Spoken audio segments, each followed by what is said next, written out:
Right. And today I'm going to discuss the negative impact of modern food products on health and aging. Because what we eat plays a critical role in our health, longevity, and overall quality of life. And in the modern era, the global food system has undergone significant transformations to cater to convenience, mass production, and extended shelf life. Now, on the one hand, these advancements have made food more accessible, but they have also introduced a host of health challenges. So, processed foods, fast foods, chemical additives dominate the diets of most people, many people, and result in widespread nutritional deficiencies and chronic diseases.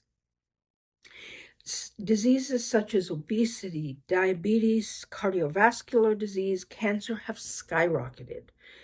And many scientists attribute this to these changes in diet. Moreover, evidence suggests that modern diets actually accelerate the aging process at the cellular level, and this further reduces life expectancy and quality of life. The fact is, these foods are devoid of nutrients necessary for optimal health, but are also laden with harmful substances such as trans fats, artificial sweeteners, and preservatives. By the way, if you enjoy this video, please hit subscribe and like, and please, I ask you to share with people who might be interested, and on we go.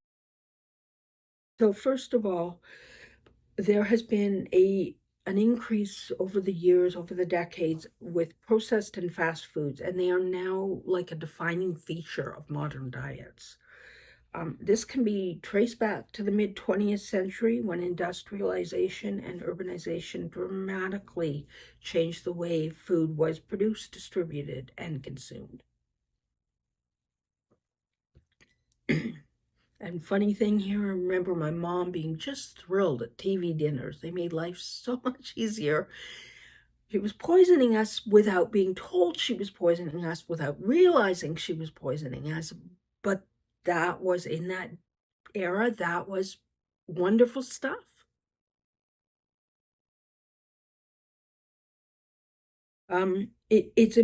Let's focus on what is processed foods. Well, processed foods are those that have been altered in some way. So through cooking, freezing, packaging, or the addition of chemical ingredients which are designed to enhance flavor, texture, or shelf life. Fast foods are prepared quickly. They are often sold in restaurants or prepackaged for easy consumption. And both of these, processed and fast foods, prioritize convenience over nutrition. The convenience culture of the 21st century has made processed and fast foods immensely popular. Consumers, pressed for time in an increasingly fast-paced world, turn to these foods for quick meals. Companies, in turn, compete to create low-cost, highly palatable items that appeal to a mass audience. Common examples of these foods include ready-to-eat meals, snack foods, sugary beverages, and fast food staples like burgers, fries, and pizza. And they may satisfy immediate hunger, however, their long-term health consequences are dire.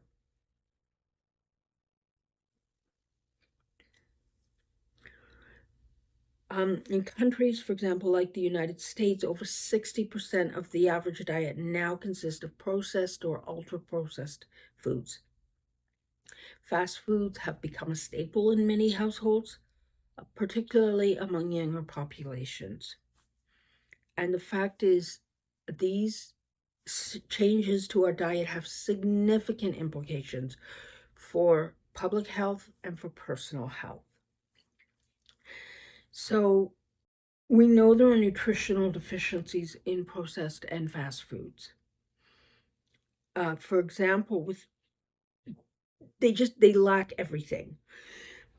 With whole foods such as fruits, vegetables, whole grains, and lean proteins, They are naturally rich in vitamins, minerals, fibers, and antioxidants. And these are all crucial for maintaining health and preventing disease. However, processed foods and fast foods are often stripped of these nutrients during manufacturing, leaving behind calorie-dense but nutrient-poor products. So the refined grains found in white bread, pastries, and many processed snacks are stripped of their fiber, their iron, and their B vitamins during processing. Similarly, the high heat and chemical treatments used to extend shelf life often degrade the nutritional content of food. What it creates is a diet that is calorically rich but nutritionally deficient, contributing to widespread malnutrition even in populations with an abundant food supply. Fast foods, while convenient, are often laden with unhealthy fats, sodium, and added sugars. So a typical fast food meal can contain far more than the recommended daily intake of sodium, leading to hypertension and other cardiovascular risks. Excess sugar, often hidden in processed beverages and snacks, is a major driver of obesity and insulin resistance, which leads to type 2 diabetes.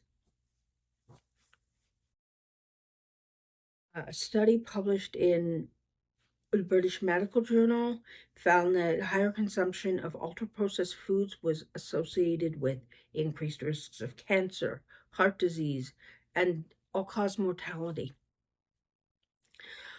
On the other hand, populations that maintain traditional diets rich in whole foods and minimally processed ingredients, tend to have lower rates of chronic illness. And we've all heard about the Mediterranean diet.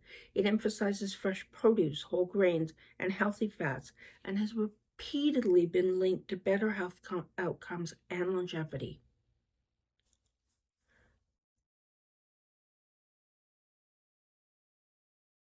The role of additives in health decline is well known, and I'd like to go into that. For example, I think we all remember the issue that came up with monosodium glutamate, MSG. It's but there are so many more. Artificial sweeteners such as aspartame and sucralose are marketed as low-calorie alternatives to sugar. However, studies suggest that these chemicals may disrupt the gut microbiome, impair glucose metabolism, and increase the risk of metabolic disorders. A 2019 study published in Cell found that certain artificial sweeteners altered the gut bacteria of mice, leading to glucose intolerance, a precursor to diabetes. Preservatives such as sodium benzoate and nitrates are added to processed sugar foods to prevent spoilage. However, these same substances have been linked to inflammation, oxidative stress, and even cancer. For instance, nitrates, commonly used in processed meats, can convert into carcinogenic compounds called nitrosamines in the body. A meta-analysis published in Nutrients highlighted the association between processed meat consumption and colorectal cancer, attributing much of the risk to these chemical additives. Food coloring, you've all heard about food coloring, and flavor enhancers pose additional risks.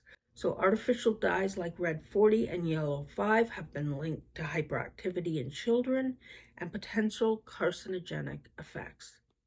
Similarly, monosodium glutamate, or MSG, while generally recognized in safe in small amounts, has been shown to cause headaches, nausea, and neurological symptoms in sensitive individuals.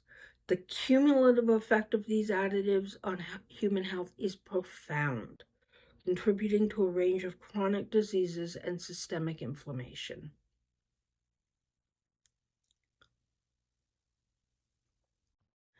Fast foods and chronic diseases are related.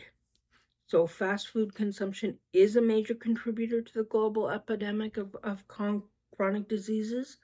These meals are typically high in calories, unhealthy fats, refined carbohydrates, and sodium, all of which have been linked to obesity, cardiovascular disease, metabolic disorders, and I think we have all heard it, diabetes. Obesity in particular is closely tied to fast food consumption. So a 2014 study published in The Lancet found that the rapid increase in obesity rates worldwide correlates with the proliferation of fast food chains. The high calorie density of fast foods, combined with their low satiety, encourages overeating, while their poor nutritional quality exacerbates metabolic dysfunction.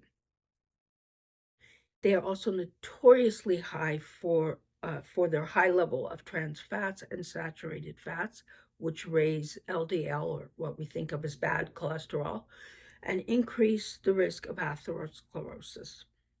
Sodium, another key component of fast foods, contributes to hypertension and fluid retention, both of which are risk factors for heart disease.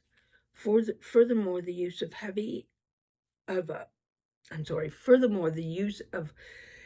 added sugars in soft drinks and desserts promotes insulin resistance, which in turn promotes type 2 diabetes.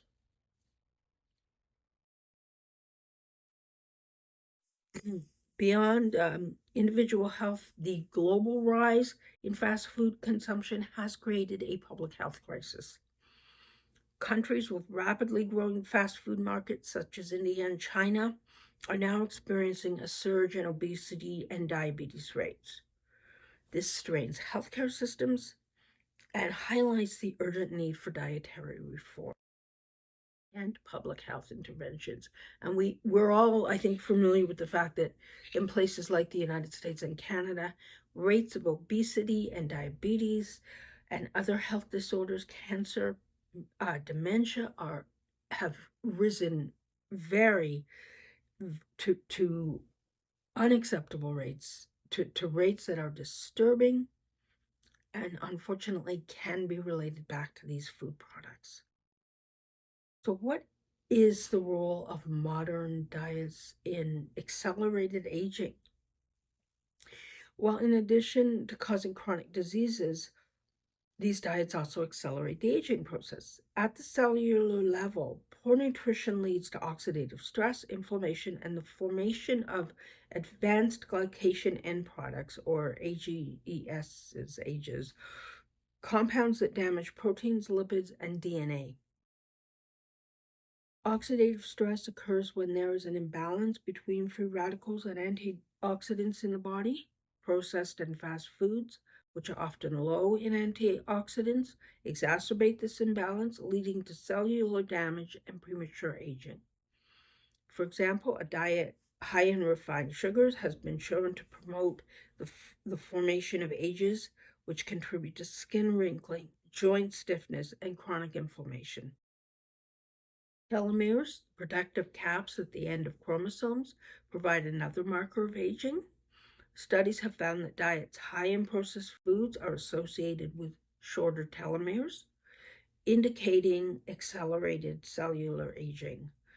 A 2018 study published in the American Journal of Clinical Nutrition found that individuals who consumed high levels of sugary beverages had significantly shorter telomeres compared to those who avoided these products.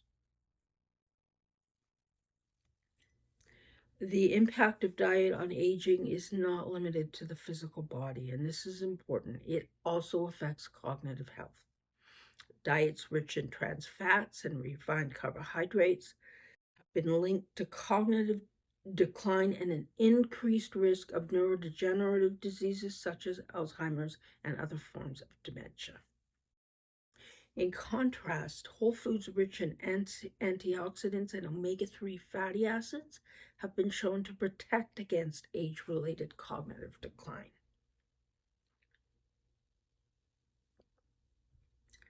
So what can we do to move towards a healthier diet? Well, on an individual level, we can prioritize whole foods such as fruits, vegetables, whole grains, and lean proteins while minimizing our intake of processed and fast foods. We can cook at home if we are able to do that. Now, for those of us living in seniors housing, that's a little more difficult, but we can still pick and choose from what's available. It's important to read food labels. Avoid products with long ingredient lists because these are simple, practical steps toward healthy aging.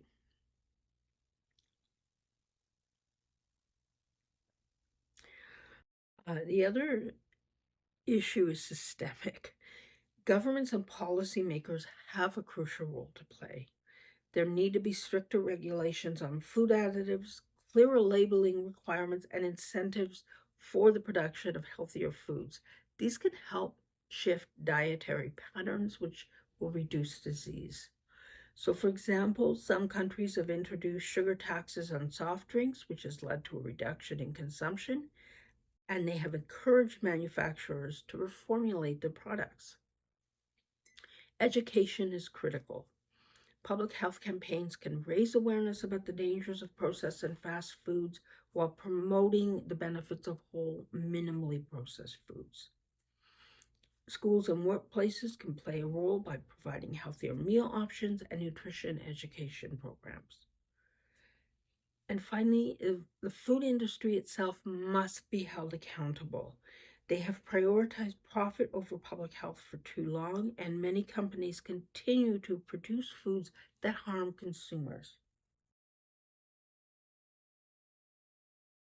There needs to be advocacy for corporate responsibility combined with consumer demand for healthier options, and this can push companies to reformulate the products and adopt more sustainable practices. Scientific research into the impacts of food additives and dietary patterns should continue to guide policy and consumer choices. If we understand the long-term effects of our modern diet, we can develop targeted approaches to reducing the harmful impact and promote healthier alternatives. So while access to food is increased, access to nutritionally sound food has decreased. And there are many people who are morbidly obese and malnourished, and this is increasing. We need to hold food companies accountable. We need to hold ourselves accountable. Now remember, if you enjoyed this, please hit subscribe and like, and please share with those who might be interested. Finally, remember to be senior is to be proud. Hugs.